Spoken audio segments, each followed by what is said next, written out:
നമസ്കാരം. പണിയിടത്തു നിന്ന് വീട്ടിലേക്ക് മടങ്ങവേ നീ മരിച്ചു. നിന്റെ ആത്മാവ് സ്വർഗത്തിലെത്തി.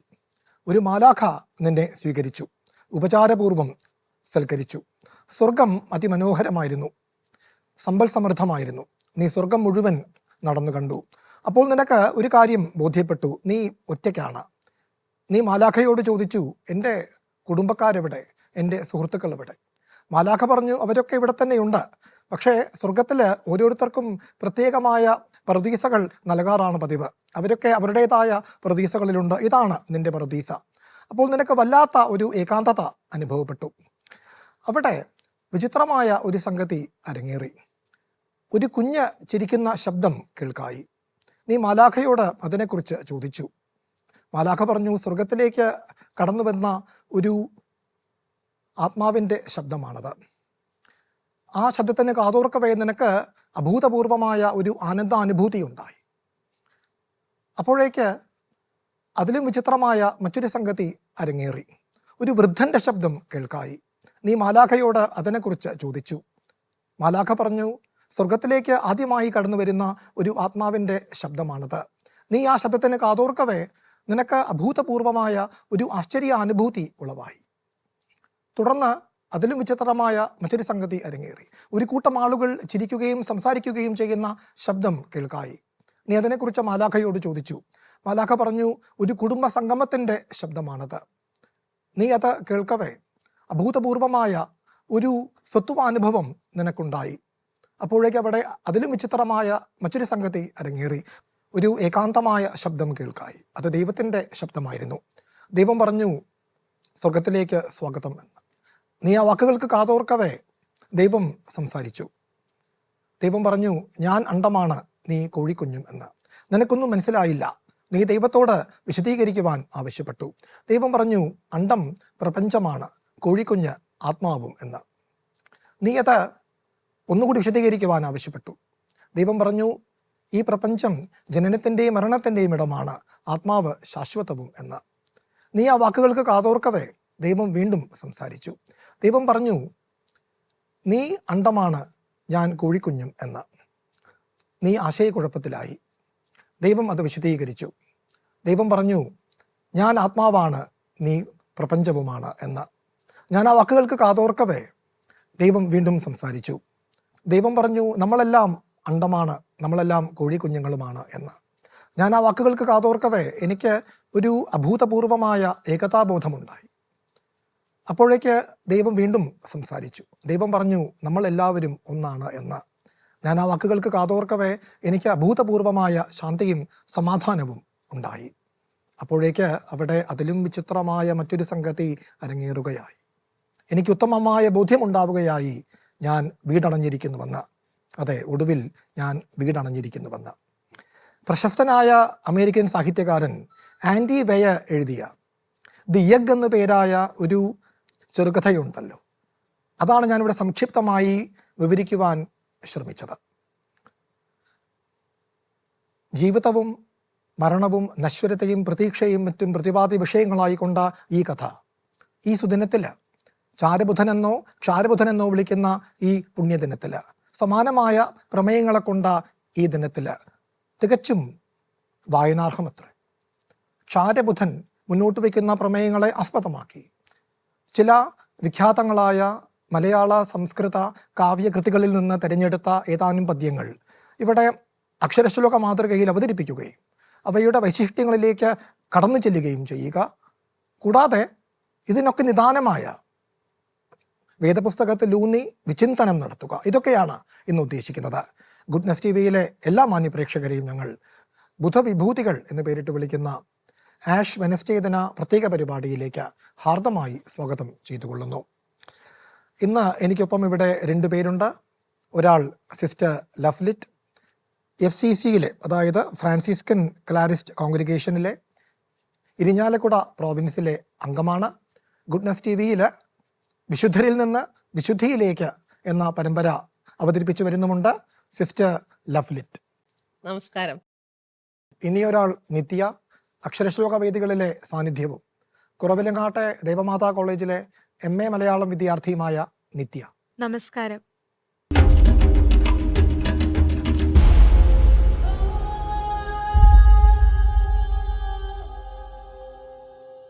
ഈ ചാരബുധനെ സംബന്ധിക്കുന്ന എൻ്റെ ആദ്യകാല അനുഭവം ഒന്ന് പങ്കുവെക്കട്ടെ. ഈ സൗന്ദര്യബോധം ഇത്തിരി കൂടുതലുള്ള എൻ്റെ സഹപ്രവർത്തകര് ക്രിസ്തുമത വിശ്വാസികളാണ്. അവർ ഒരു പ്രത്യേക ദിവസം നെറ്റിയിൽ കുരിശുവര വരച്ചു വന്നു. അതെന്നിൽ വല്ലാത്ത അമ്പരപ്പാണ് ഉളവാക്കിയത്. ഞാൻ ചിന്തിച്ചു, എന്തൊക്കെയാണെങ്കിലും ഇത് ചാരമല്ലേ? ചാരം എന്ന് വെച്ചാൽ അത് അമംഗളപ്രദമല്ലേ, അത് അശുഭ സൂചകമല്ലേ എന്നൊക്കെ ഞാൻ അവരോട് ചോദിച്ചു. ഇത് അഭംഗിയല്ലേ എന്ന്. അവർ പറഞ്ഞു, ഇത് ഭംഗിയാണോ അഭംഗിയാണോ എന്ന് ഞങ്ങൾക്കറിയില്ല, പക്ഷേ ഇത് ഐശ്വര്യപ്രദമാണ് എന്ന്. അതെന്നെ വല്ലാതെ ചിന്തിപ്പിച്ചു. കാരണം ഈ ചാരപദത്തിന് മറ്റൊരു പദം കൂടിയുള്ളത് എനിക്ക് ഓർമ്മ വന്നു. വിഭൂതി എന്ന പദമാണത്. വിഭൂതി എന്ന പദത്തിന് നമുക്കറിയാം ചാരം, ഭസ്മം എന്നർത്ഥത്തിന് പുറമെ ഐശ്വര്യമെന്നും അർത്ഥമുണ്ട്. അതുകൊണ്ട് കൂടിയാവണം ഈ ദിനം വിഭൂതി ബുധൻ എന്നുകൂടി അറിയപ്പെടുന്നത്. ഇതിനെക്കുറിച്ച് കൂടുതൽ അറിയാറായപ്പോൾ ഈ ആചാരത്തിൻ്റെ സർവകാല പ്രസക്തിയെക്കുറിച്ച് എനിക്ക് തികച്ചും ബോധ്യപ്പെട്ടു എന്നുകൂടി ഞാൻ പറഞ്ഞുകൊള്ളട്ടെ.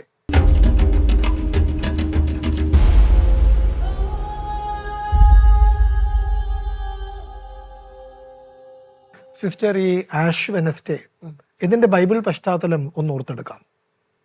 ആഷ് വെനസ്ഡേ അതുമായിട്ട് ബന്ധപ്പെട്ട്, ചാരവുമായിട്ട് ബന്ധപ്പെട്ട്, മനുഷ്യന്റെ അവസ്ഥയുമായിട്ട്, ബേസിക് അവസ്ഥയുമായിട്ട് ബന്ധപ്പെട്ട് ഒത്തിരിയേറെ ഭാഗങ്ങളുണ്ട്. ബൈബിൾ നമുക്ക് എല്ലാവർക്കും പരിചയമുള്ളതാണ്. ഏറ്റവും ആദ്യം തന്നെ ഉൽപ്പത്തി പുസ്തകത്തിൽ 2-ാം അധ്യായത്തിൽ 7-ാം വാചകത്തിൽ ഇങ്ങനെ പറയുന്നുണ്ട്, ദൈവം മനുഷ്യനെ എങ്ങനെയാ സൃഷ്ടിച്ചതെന്ന്.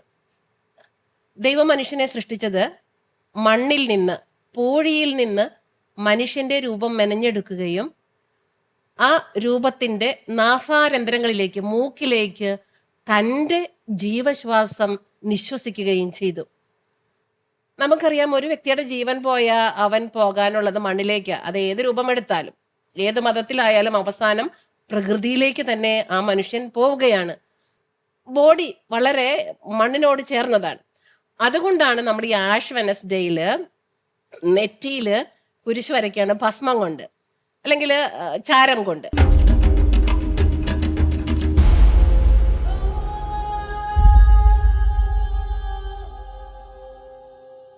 ആഷ് വെനസ്ഡേ എന്ന ഈ പുണ്യദിനത്തിൻ്റെ ഇക്കൊല്ലത്തെ 2025 തീം പ്രമേയം എന്താണ്?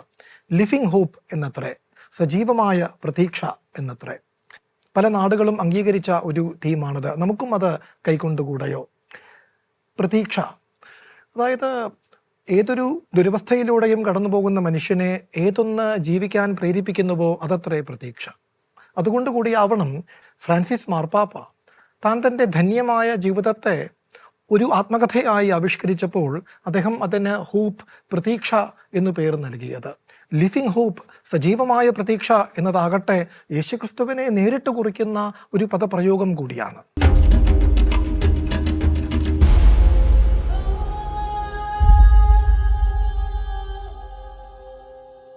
ചാരബുധൻ ദിനത്തിന് അനുയോജ്യമായ നിറങ്ങൾ ഏതൊക്കെയാണ്? ഒന്ന്, തീർച്ചയായും ഒരേ സമയം നശ്വരതയെയും ഐശ്വര്യത്തെയും പ്രതിനിധാനം ചെയ്യുന്ന ചാരനിറമാണ്. മറ്റൊന്നോ, ഈ ഉപവാസ കാലത്തെ, ഈ നോമ്പ് കാലത്തെ ഇംഗ്ലീഷിൽ നാം ലെൻറ്റ് എന്നാണല്ലോ വിളിക്കുക. അതായത് 40 ദിവസത്തെ ഉപവാസ കാലത്തെ, കുറെ കൂടി കൃത്യമായി പറഞ്ഞാൽ ക്രിസ്തോത്ഥാനോത്സവത്തിന് മുന്നോടിയായിട്ടുള്ള ഈ 40 ദിവസത്തെ ഉപവാസ കാലത്തെ ലെൻറ്റ് എന്നാണ് വിളിക്കുക. ഈ ലെൻറ്റ് കാലത്ത് മാത്രം പൂക്കുന്ന ഒരു പ്രത്യേകതരം പൂവുണ്ടത്രേ. അതേതെന്നോ? വില്യം വേർഡ്സ്വർത്ത് തൻ്റെ കവിതയിലൂടെ അനശ്വരമാക്കി തീർത്ത ഡാഫഡിൽ പുഷ്പം. ഡാഫഡിൽ പുഷ്പത്തിൻ്റെ പൊതുവായ നിറം മഞ്ഞയാണ്. അങ്ങനെ ചാരനിറവും മഞ്ഞ നിറവുമായി ഈ ചാരബുധൻ്റേതായ നിറങ്ങൾ. അപ്പോൾ ഈ പരിപാടിയിൽ പങ്കുകൊള്ളുന്ന ഞങ്ങൾ പ്രസ്തുത നിറമാർന്ന വസ്ത്രങ്ങൾ ധരിച്ചു വന്നിട്ടുണ്ട് എങ്കിൽ നിങ്ങൾ ധരിച്ചു കൊള്ളുക, അതിലൊട്ടുമേ യാദൃച്ഛികതയില്ലെന്ന്.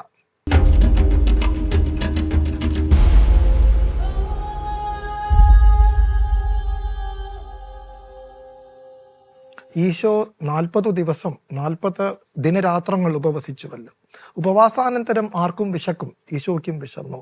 അപ്പോൾ ആരെങ്കിലും ഭക്ഷണവുമായിട്ട് വന്നുവോ? ഇല്ല. നേരെ മറിച്ചാണ് സംഭവിച്ചത്. ആ ഭക്ഷണത്തിൽ ഊന്നിയ പ്രലോഭനങ്ങളാണ് ഈശോയ്ക്ക് നേരിടേണ്ടി വന്നത്. ആ പ്രലോഭനം നടത്തിയ ആളാകട്ടെ സാത്താനും. അപ്പോൾ ഈ സന്ദർഭം പ്രൊഫസർ PC ദേവസ്യ തൻ്റെ ക്രിസ്തു ഭാഗവതം എന്ന സംസ്കൃത കാവ്യത്തിൽ വളരെ മനോഹരമായി വിവരിച്ചിട്ടുണ്ട്. പിശാചസ്യ പ്രലോഭനം എന്നു പേരായ സർഗത്തിൽ നമുക്കതിൽ ഏതാനും പദ്യങ്ങൾ ചർച്ചയ്ക്കെടുത്താലോ. യോഹനസ്നപിതോ യേശുർ നീതഃ സ പരമാത്മനാ മരുസ്ഥലം സ്വയം ജേതും പിശാചസ്യ വിലോഭനം. നോക്കൂ, യോഹനസ്നപിതഃ യേശു, യോഹന്നാനാൽ ജ്ഞാനസ്നാനം ചെയ്യപ്പെട്ട ഈശോ പിശാചസ്യ പ്രലോഭനം സ്വയം ജയിതും, സാത്താൻ്റെ പ്രലോഭനം സ്വയമേവ ജയിക്കുവാൻ വേണ്ടി പരമാത്മന മരുസ്ഥലം നീതഃ, പരമാത്മാവിനാൽ മരുസ്ഥലിയിലേക്ക് നടത്തപ്പെട്ടു എന്ന് കവി തുടർന്നു പറയും. അവിടെ ഈശോ 40 ദിനരാത്രങ്ങൾ, 40 രാത്രിയും അത്ര തന്നെ പകലും ഉപവാസം കഴിച്ചു കൂട്ടിയെന്ന്.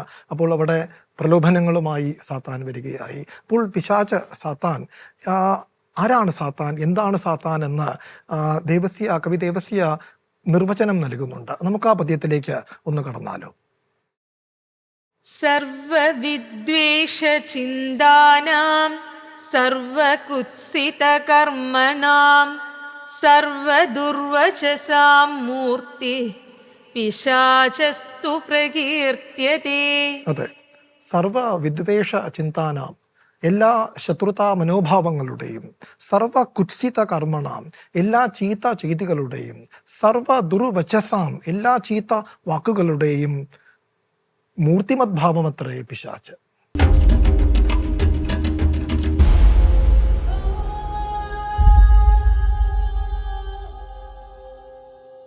പിശാചിന്റെ ഒന്നാമത്തെ പ്രലോഭനം എങ്ങനെയാണ്, അത് ഈ പദ്യത്തിലൂടെ കവി ദേവസ്യ വിവരിക്കുന്നുണ്ട്.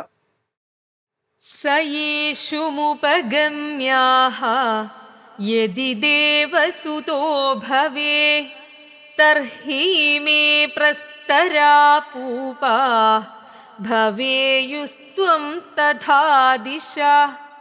സാത്താൻ ഈശോയുടെ അടുക്കൽ ചെന്ന് പറഞ്ഞു, അങ്ങ് ദൈവപുത്രനാണെങ്കിൽ ഈ കല്ലുകൾ അപ്പങ്ങളാകുമാറ് ആജ്ഞാപിക്കൂ എന്ന്.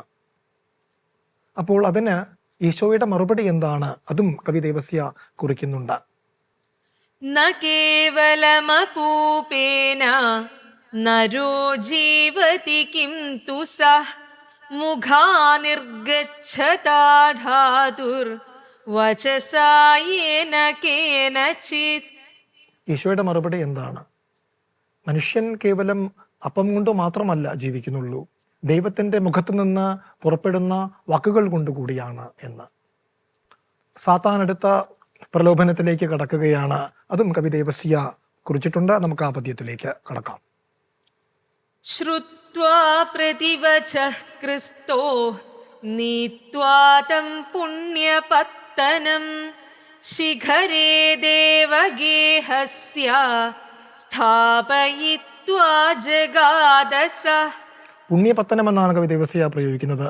പുണ്യനഗരമെന്ന് ജെറൂസലേമിനെയാണല്ലോ കുറിക്കുന്നത്. അപ്പോൾ ജെറൂസലേമിലേക്ക് കൊണ്ടുചെന്നു, അവിടെ ഒരു ദേവാലയത്തിൻ്റെ ശിഖരത്തിൽ കൊണ്ടുചെന്ന് നിർത്തിയിട്ട് ഈശോയോട് സാത്താൻ പറയും, നീ ഇവിടെ നിന്ന് താഴോട്ട് ചാടുക എന്ന്. അപ്പോൾ ദൈവം തൻ്റെ ദൂതന്മാരോട് അങ്ങയുടെ കാല് കല്ലിൽ തട്ടാത്തവണ്ണം ഇരു കൈകൊണ്ടും അങ്ങയെ സംരക്ഷിക്കുമാറ് ആജ്ഞാപിക്കുമല്ലോ എന്ന്. അതിന് ഈശോയുടെ മറുപടി എന്താണ്? പ്രത്യഭാഷത യേശുസ്തം ഇദം ച ലിഖിതം പുനഃ മാ കാർഷീസ്ത്വം നിജേശസ്യ പ്രഭോർമിഥ്യാ പ്രലോഭനം. ഈശോ എന്താണ് പറഞ്ഞത്? ഇങ്ങനെയും എഴുതിയിട്ടുണ്ടല്ലോ, നീ നിന്റെ നാഥനായ ദൈവത്തെ വൃഥ പരീക്ഷിക്കില്ല എന്ന്. അപ്പോൾ അവിടെയും പരാജിതനായി സാത്താൻ മടങ്ങാൻ ഒരുക്കമില്ല. സാത്താൻ വീണ്ടും ഉദ്യമിക്കുകയാണ് മൂന്നാമത്തെ പ്രലോഭനത്തിലേക്ക്. പിശാച പുനരത്യുച്ഛം ഗിരിം നീത്വാ ജഗത്പതിം ജഗതഃ സർവരാജ്യാനി ദർശയൻ പടുരബ്രവീത് പ്രണിപത്യ ഭവാൻ കുര്യാത് അസ്മദാരാധനം യദി തർഹ്യേതാനി ച സർവാണി തുഭ്യം ദാസ്യാമി സാമ്പ്രതം. ഇവിടെ പട്ടുഹു, വിരുദ്ധൻ എന്ന വാക്കാണ് കവി ദേവസ്യ സാത്താനെ കുറിക്കാനായിട്ട് ഉപയോഗിക്കുന്നത്. വിരുദ്ധനായ കൗട്ടില്യം നിറഞ്ഞ സാത്താൻ ഈശോയെ ഒരു മാമലയുടെ മുകളിൽ കൊണ്ടുചെന്ന് നിർത്തിയിട്ട് പറഞ്ഞു പത്രേ, അങ്ങ് കാണുന്നുണ്ടല്ലോ ഈ സമ്പൽ സമൃദ്ധി നിറഞ്ഞ അതിമനോഹരങ്ങളായ നാടുകൾ, ഇവയൊക്കെ ഞാൻ അങ്ങയ്ക്ക് അധീനമാക്കി തരാം, അങ്ങ് എന്നെ സാഷ്ടാംഗം നമസ്കരിച്ച് ആരാധിക്കുമെങ്കിൽ എന്ന്. ഈശോ ക്രോധിക്കുന്ന അത്യപൂർവമായ സന്ദർഭത്തിനാണ് നാം ഇവിടെ സാക്ഷ്യം വഹിക്കുന്നത്. അപേഹിരേ പിശാചത്വം ജഗർജസ ജഗത് പ്രഭു ലിഖിതം സ്വേശ്വരസ്യൈവ കുര്യമാരാധനം ത്വയാ. ജഗർജ എന്ന വാക്കാണ് കവി ദേവസ്യ പ്രയോഗിച്ചിരിക്കുന്ന ക്രിയാപദം. ഗർജിച്ചു, ആക്രോശിച്ചു എന്നർത്ഥം. എന്തു പറഞ്ഞുകൊണ്ടാണ് ഗർജിച്ചത്? രേ പിശാച അപേഹിത്വം, എടോ പിശാചെ നീ എന്നെ വിട്ടകലുവെന്ന്. എന്നിട്ട് ഓർമ്മപ്പെടുത്തുന്നു, ഇങ്ങനെയും എഴുതി വെച്ചിട്ടുണ്ടല്ലോ, നീ നിന്റെ ദൈവത്തെ മാത്രമേ ആരാധിച്ചുകൂടൂവെന്ന്. അങ്ങനെയാണ് സംഭാഷണം അവസാനിപ്പിക്കുന്നത്.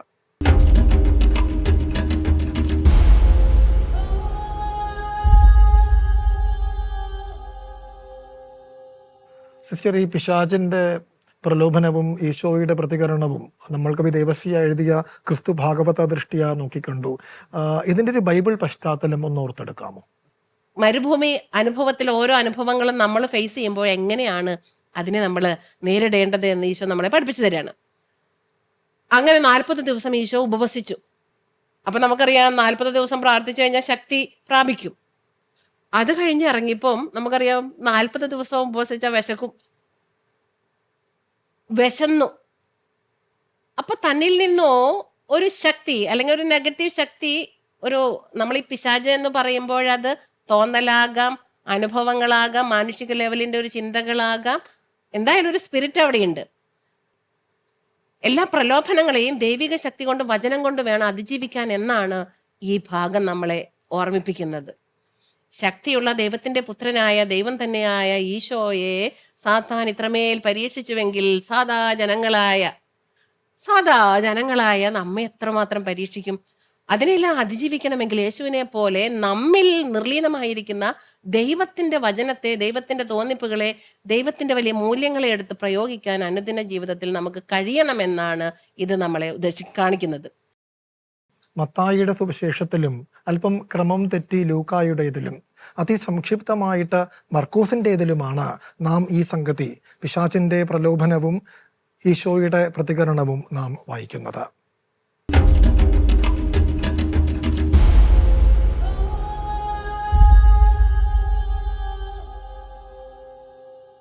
ഈ സുവിശേഷത്തിൻ്റെ സന്ദേശം എന്താണ്? അതായത് 40 ദിനരാത്രങ്ങൾ ഉപവസിച്ചു കഴിഞ്ഞ ഈശോയെ കാത്തിരുന്നത് സമൃദ്ധമായ ഭക്ഷ്യപേയങ്ങളല്ല, പിന്നെയോ ആ ഭക്ഷണത്തിലൂന്നിയുള്ള പ്രലോഭനങ്ങളാണ്. അതുപോലെ ഈ നോമ്പുകാലത്തിൻ്റെ ഒടുക്കം ആർക്കറിയാം, ഒരു പക്ഷേ നമ്മയും കാത്തിരിക്കുക ഇത്തരം പ്രലോഭനങ്ങളും പരീക്ഷകളുമായിരിക്കാം. പക്ഷേ ഒന്ന് വ്യക്തമാണ്, നാം അതിൽ വിജയിച്ചു കയറുക തന്നെ ചെയ്യും. കാരണം ഈ നൊയമ്പെന്നത്, ഉപവാസം എന്നത് അതിനുള്ള ശേഷി പ്രദാനം ചെയ്യൽ കൂടിയാണ്. അതത്രേ ഇത് നൽകുന്ന സന്ദേശം എന്ന് ഞാൻ വിചാരിക്കുന്നു. തുടർന്ന് പ്രലോഭനങ്ങളിലേക്ക് കടന്നാൽ ഈശോ നേരിട്ട ഒന്നാമത്തെ പ്രലോഭനം, അങ്ങ് ദൈവപുത്രനാണെങ്കിൽ ഈ കൽകഷ്ണങ്ങൾ അപ്പകഷ്ണങ്ങളാക്കി തീർക്കൂ എന്നായിരുന്നുവല്ലോ. കാനായിലെ വിവാഹ മഹോത്സവത്തിൽ വെച്ച് പച്ചവെള്ളം വീഞ്ഞാക്കി കാട്ടിത്തന്ന ഈശോയ്ക്കുണ്ടോ ഇത് കഴിയാതെ വരുന്നു? രണ്ടാമത്തെ പ്രലോഭനം എന്താണ്? ഒരു ദേവാലയത്തിൻ്റെ മുകളിൽ കൊണ്ടുചെന്ന് നിർത്തിയിട്ട് അങ്ങ് താഴേക്ക് എടുത്തു ചാടൂ, അങ്ങ് ദൈവപുത്രനാണെങ്കിൽ എന്ന് വെല്ലുവിളിക്കുന്നു. ദൈവപുത്രനായ ഈശോയ്ക്കുണ്ടോ അത് സാധിക്കാതെ വരുന്നു? പക്ഷേ ഈശോ അവിടെയും വഴങ്ങുന്നില്ല. അപ്പോൾ ഇതുകൊണ്ട് എന്താണ് ഉദ്ദേശിക്കുന്നത്? എനിക്ക് തോന്നുന്നു ഈ കഴിവ് എന്നത്, സിദ്ധി എന്ന വാക്കിന് കഴിവ് എന്നാണ് അർത്ഥം. ഈ സിദ്ധി എന്നത് അത് പരീക്ഷകൾക്കും പ്രലോഭനങ്ങൾക്കും വിട്ടുകൊടുക്കേണ്ട ഒന്നല്ല, അത് ആരെയും ബോധ്യപ്പെടുത്തേണ്ട ഒന്നല്ല, പിന്നെയോ അത് ജനനന്മയ്ക്കായി മാത്രം പ്രവർത്തിക്കേണ്ട ഒന്നാണ് എന്നത്രേ ഇതിലൂടെ ഈശോ കാണിച്ചു തരുന്നത് എന്ന് ഞാൻ വിചാരിക്കുന്നു. മൂന്നാമത്തെ പ്രലോഭനത്തിലേക്ക് കടന്നാൽ, ഒരു മാമലയുടെ മുകളിൽ കൊണ്ടുചെന്ന് നിർത്തിയിട്ട് അവിടെ കണ്ണഞ്ചിക്കുന്ന അതിമനോഹരങ്ങളായ നാടുകളാകെ കാണിച്ചു കൊടുത്തുകൊണ്ട് ഇതൊക്കെ ഞാൻ അങ്ങയുടെ കാൽക്കൽ സമർപ്പിക്കാം, അങ്ങനെ ആരാധിക്കുമെങ്കിൽ, അങ്ങനെ സാഷ്ടാംഗം നമസ്കരിക്കുമെങ്കിൽ എന്ന് പറയുമ്പോൾ അവിടെ ഒരു അഭൂതപൂർവമായ ക്രോധമാണ് ഈശോ പ്രകടിപ്പിക്കുന്നത്. ഈശോ ക്രോധിക്കുന്ന അത്യപൂർവമായ രംഗത്തിനാണ് നാം അവിടെ സാക്ഷ്യം വഹിക്കുന്നത്. അവിടെ ഒരു താക്കീതാണ് അവിടെ നൽകപ്പെടുന്നത് എന്ന് ഞാൻ വിചാരിക്കുന്നു. അതായത്, നീ ദൈവത്തെ കൂടാതെ മറ്റാരെയും ആരാധിച്ചു പോകരുത്, എന്തൊക്കെ വാഗ്ദാനങ്ങൾ നൽകപ്പെട്ടാലും. ഇതത്രേ ഞാൻ ഇതിൽ നിന്ന് കാണുന്ന സന്ദേശങ്ങൾ.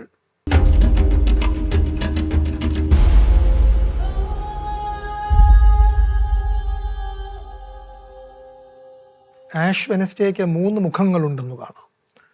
1 റിപ്പൻറ്റൻസ്, മാനസാന്തരപ്പെടൽ. 2 റീകൺസിലിയേഷൻ, ഐക്യപ്പെടൽ. 3 മോർട്ടാലിറ്റി, നശ്വരതാബോധം. ഇതാണ് നാം കേട്ടു പഴകി വന്ന ക്രമം. പക്ഷേ ഞാൻ ഈ ക്രമത്തെ ഒന്ന് മാറ്റിമറിച്ച് വെച്ച് നോക്കട്ടെ. അതായത്, ആദ്യം മോർട്ടാലിറ്റി, നശ്വരതാബോധം. 2 റിപ്പൻറ്റൻസ്, മാനസാന്തരപ്പെടൽ. 3 ഐക്യപ്പെടൽ, റീകൺസിലിയേഷൻ. എന്തുകൊണ്ടെന്നാൽ ഈ മോർട്ടാലിറ്റി, നശ്വരതാബോധം ഉൾക്കൊള്ളുമ്പോൾ ഒരു മനുഷ്യന് ഈ ജീവിതം എത്ര ക്ഷണികമാണ് എന്ന് ബോധ്യമാവും. അപ്പോൾ താൻ ചെയ്തു പോയ തെറ്റുകൾ ഓർത്ത് അയാൾ പശ്ചാത്തപിച്ചു എന്ന് വരും. ആ തെറ്റുകൾക്ക് പ്രായശ്ചിത്തം ചെയ്യാൻ അയാൾ ഒരുങ്ങി എന്ന് വരും. അപ്പോൾ ശിഷ്ടകാലം, അത് ഹ്രസ്വമാണെങ്കിലും ദീർഘമാണെങ്കിലും, ദൈവത്തോട് ഐക്യപ്പെട്ടു കഴിയാനുള്ള ആഗ്രഹം അയാളിൽ ഉണ്ടായെന്ന് വരും. അപ്പോൾ ആദ്യം നമ്മൾ പറയേണ്ട തീം, പ്രമേയം, എനിക്ക് തോന്നുന്നു മോർട്ടാലിറ്റി, നശ്വരതാബോധം എന്നാണ്. കാരണം അതിനെ തുടർന്നാണ് ബാക്കി രണ്ടും വരുന്നത്. ഇനി കേട്ടു പഴകിയ ക്രമത്തിൽ തന്നെ പറഞ്ഞാലും, അതായത് റിപ്പൻറ്റൻസ്, റീകൺസിലിയേഷൻ, മോർട്ടാലിറ്റി എന്ന ക്രമത്തിൽ തന്നെ പറഞ്ഞാലും, ഈ മോർട്ടാലിറ്റി, നശ്വരതാബോധം എന്നത് മറ്റേ രണ്ടിൻ്റെയും അടിസ്ഥാനമാണെന്ന് ചിന്തിച്ചു കഴിഞ്ഞാൽ എല്ലാമായി.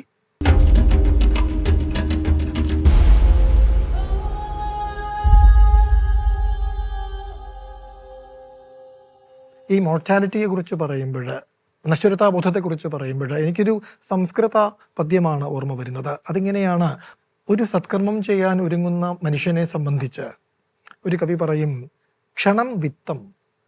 ആ സത്കർമ്മത്തിന് ചെലവഴിക്കേണ്ട പണം, വിത്തം, ക്ഷണം, ക്ഷണികമാണ്. ക്ഷണം ചിത്തം, പിന്തുണയ്ക്കേണ്ട മനസ്സ് പിന്തുണയ്ക്കണമല്ലോ ഒരു കർമ്മം ചെയ്യുവാൻ. അത് ക്ഷണികമാണ്, മനസ്സ് ചഞ്ചലമാണ്. ക്ഷണം ജീവതി മാനവ, മനുഷ്യ ആയുസ്സും ക്ഷണികമാണ്. യമസ്യ കരുണാനാസ്തി, മരണദേവന് കാരുണ്യമില്ല. മനുഷ്യായുസ് എപ്പോൾ വേണമെങ്കിലും വേർപെട്ടു പോകാം. അപ്പോൾ പിന്നെന്താണ് പരിഹാരം? കവി നിർദ്ദേശിക്കും, ധർമ്മസ്യ ത്വരിതാഗതി എന്ന്. ധർമ്മത്തിൻ്റെ, നീ ചെയ്യാൻ ഉദ്ദേശിക്കുന്ന സത്കർമ്മത്തിൻ്റെ ഗതി വേഗത്തിലാവട്ടെ, നീ വേഗം ആ സത്കർമ്മം ചെയ്തു തീർക്കുവെന്ന്. നശ്വരതാബോധത്തെ ഊന്നിക്കൊണ്ടുള്ള ഒരു പദ്യമായിട്ട് കൂടി നമുക്കിതിനെ കണ്ടുകൂടായികയില്ല. മിച്ചമുള്ളത് റിപ്പൻറ്റൻസ്, മാനസാന്തരപ്പെടൽ, റീകൺസിലിയേഷൻ, ഐക്യപ്പെടൽ എന്നിവയാണല്ലോ. എനിക്ക് തോന്നുന്നു ഇവയെ ആസ്പദമാക്കി ഒരു വിശ്വോത്തരമായ കഥയുണ്ട് ബൈബിളിൽ. അത് സുവിശേഷങ്ങളുടെ സുവിശേഷം എന്നുകൂടി അറിയപ്പെട്ട ലൂക്കായുടെ സുവിശേഷത്തിലാണ് ആ കഥ അന്തർഭവിക്കുന്നത്. അത് ധൂർത്തപുത്രൻ്റെ ഉപമ. ധൂർത്തപുത്രൻ്റെ ഉപമയോളം ഇത്ര ഫലപ്രദമായ ഒരു സംഗതി ഈ രണ്ടിനെയും സംബന്ധിച്ച് വേറെ നമുക്ക് പറയാനുമില്ല. അപ്പോൾ അതാണ് നമ്മൾ ഇനി ഇവിടെ ചർച്ചയ്ക്ക് വിധേയമാക്കുന്നത്. വിശുദ്ധ ലൂക്കയുടെ സുവിശേഷത്തില് 15-ാം അധ്യായത്തിൽ 11 തൊട്ടുള്ള വാക്യങ്ങളാണത്. വളരെ മനോഹരാണത്. ധൂർത്തപുത്രന്റെ ഉപമ എന്നാണ് പറയണത്. പക്ഷെ അവിടെ നമുക്ക് പിതാവിന്റെ സ്നേഹവും കൂടി കാണാം. ധൂർത്തപുത്രന്റെ ഉപമയുടെ മർമ്മം എന്ന് ഞാൻ കാണുന്ന ഈ സന്ദർഭം പ്രൊഫസർ PC ദേവസ്യ തൻ്റെ ക്രിസ്തു ഭാഗവതം എന്ന സംസ്കൃത കാവ്യത്തിൽ വളരെ മനോഹരമായി ചിത്രീകരിച്ചിട്ടുണ്ട് 2 പദ്യങ്ങളിലൂടെ. അതിൽ ഒരു പദ്യം അയാൾ പരിശീലിച്ചതാണ്. 2ാമത്തെ പദ്യം പിതാവ് പാതി വഴിക്ക് ആ സംഭാഷണം തടഞ്ഞു നിർത്തി വേലക്കാരെ വിളിച്ച് ദാസൻ എന്ന പദം തൻ്റെ പുത്രൻ്റെ മുഖത്ത് നിന്ന് വരാൻ തുടങ്ങുന്നതിന് മുമ്പേ തന്നെ ദാസന്മാരെ വിളിച്ചവനെ ആനയിച്ചു കൊണ്ടുപോകാൻ ആവശ്യപ്പെടുന്ന പദ്യവുമാണ്. ഇത് രണ്ടും നമുക്കൊന്ന് ചൊല്ലിക്കേട്ടാലോ. न युज्यते तात तवात्मजत्वं मयि ग्रहीतुं तव दासवन्मां गृहे भवानद्य कृपां करोतु तमर्थयिष्ये पितरं यथाहम् न युज्यते तात तवात्मजत्वं मयीति तातस्तु जगाददासान् आनीयतां शोभनमङ्गवस्त्रं सर्वोत्तमं धारयतद्रुतं तम्.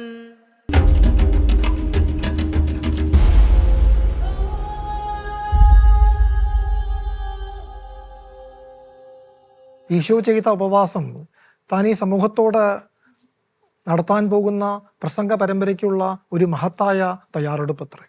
നമുക്കും ഈ സമൂഹത്തോട് ഒരു ഉത്തരവാദിത്തമുണ്ട്. നമുക്കും ഈ സമൂഹത്തോട് എന്തൊക്കെയോ ചിലത് പറയാനുണ്ട്. അതിനുള്ള ഒരു തയ്യാറെടുപ്പാവട്ടെ ഈ നോമ്പുകാലം എന്ന് പ്രാർത്ഥിച്ചുകൊണ്ട് ഗുഡ്നസ് ടിവിയിലെ എല്ലാ മാന്യ പ്രേക്ഷകർക്കും ഞങ്ങൾ നേരുന്നു ഹാപ്പി ആഷ് വെനസ്ഡേ.